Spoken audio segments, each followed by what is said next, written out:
Hey, what's up, fellas? How you doing? Man, Antonelli here.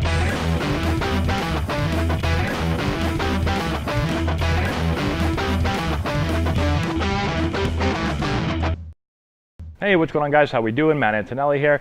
Today we're talking about how to increase your range as an infielder, okay? And good news for everybody, this has nothing to do with any type of physical ability, okay? A lot of times when you talk about increased range, people think, well, I got to work on my quickness, got to work on my speed, right? Will that help a little bit? Yeah. But for me, the biggest thing that helps with increased range is being ready to move, right? So being prepared and ready to move on time, right? Being ready to move on time every single pitch of every single game.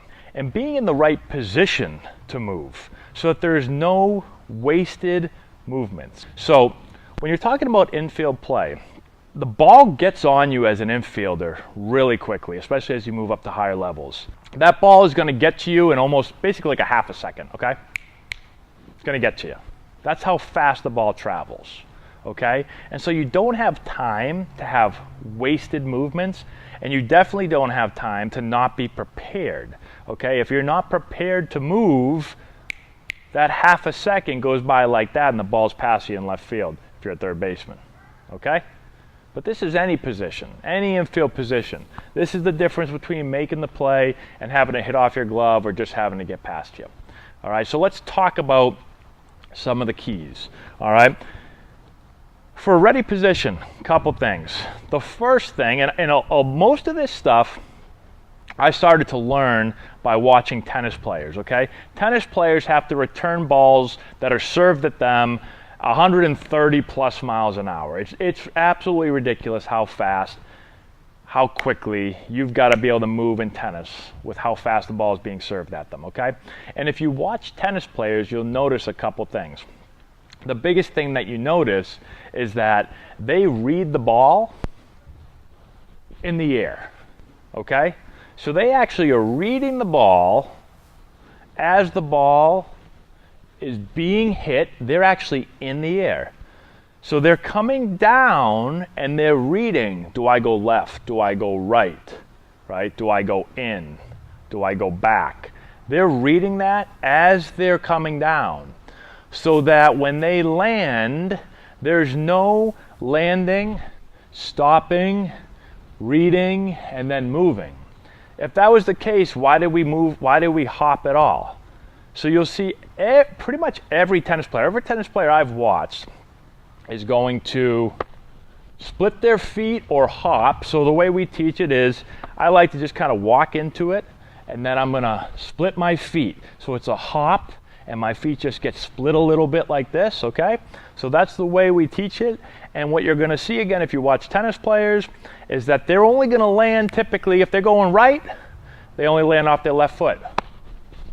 They go. If they're going left, they only land off their right foot. So they're reading the ball as they're coming down so that they don't land and then move. Okay? So their muscle, their body, their muscles are much more reactive, springy when you take the slack out of the muscle and go, just like that, okay? Once you stop, everything's dead. Now I've got to start up again, okay? Then I've got to take the slack out of my muscle again. So it's really key, again, might not make sense, go watch tennis players. I went on YouTube and I watched tennis players return serves for a long time, okay? And this is what I saw over hours and hours and hours of watching these tennis players return serves, okay? So that's one of the biggest things. Now a couple other things. We teach to be in a thumbs up position, okay? I don't want to be here and I don't want to be here when I'm getting ready to field the ground, or when I'm getting ready to move, okay? I call this the fake ready position. This is like telling everybody, hey guys, look at me, I'm ready to move. But when the ball's hit, I've got to run someplace, right? 99% of balls that are hit are not going to be hit right at me. I'm going to have to move left, right, in, or back. And I'm not going to run with my arm out. I'm not going to go and then run. Okay, what am I going to do? If I want like this, I'm going to go and I'm going to bring my glove in and then I'm going to run. So why start like this? So we start thumbs up right here. So I can run. I'm in position to run, right? You don't see Usain Bolt running down 100-meter dash with his hand out like this. You can't run really fast like that. So why are we going to start like this? We're not going to run like this. We're going to come back in here. So let's just eliminate that step. Same thing with this. Why be here in a ready position when 99% of balls are going to cause me to have to come here and then run, right? So I want to be in a position where I can quickly run. I don't waste time by having to do this. I start thumbs up. All right, so my thumbs are up and slightly in. I walk into it, I split my feet, and then I'm off. So I'm ready to go, okay?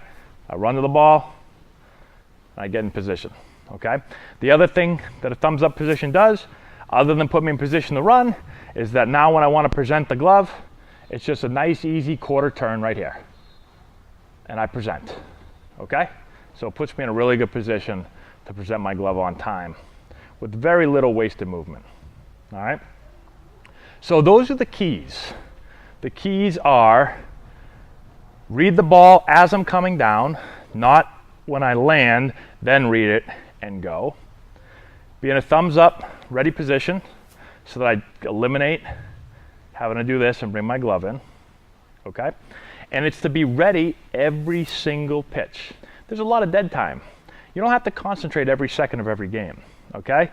But I've got to be ready every single pitch, expecting the ball to be hit to me.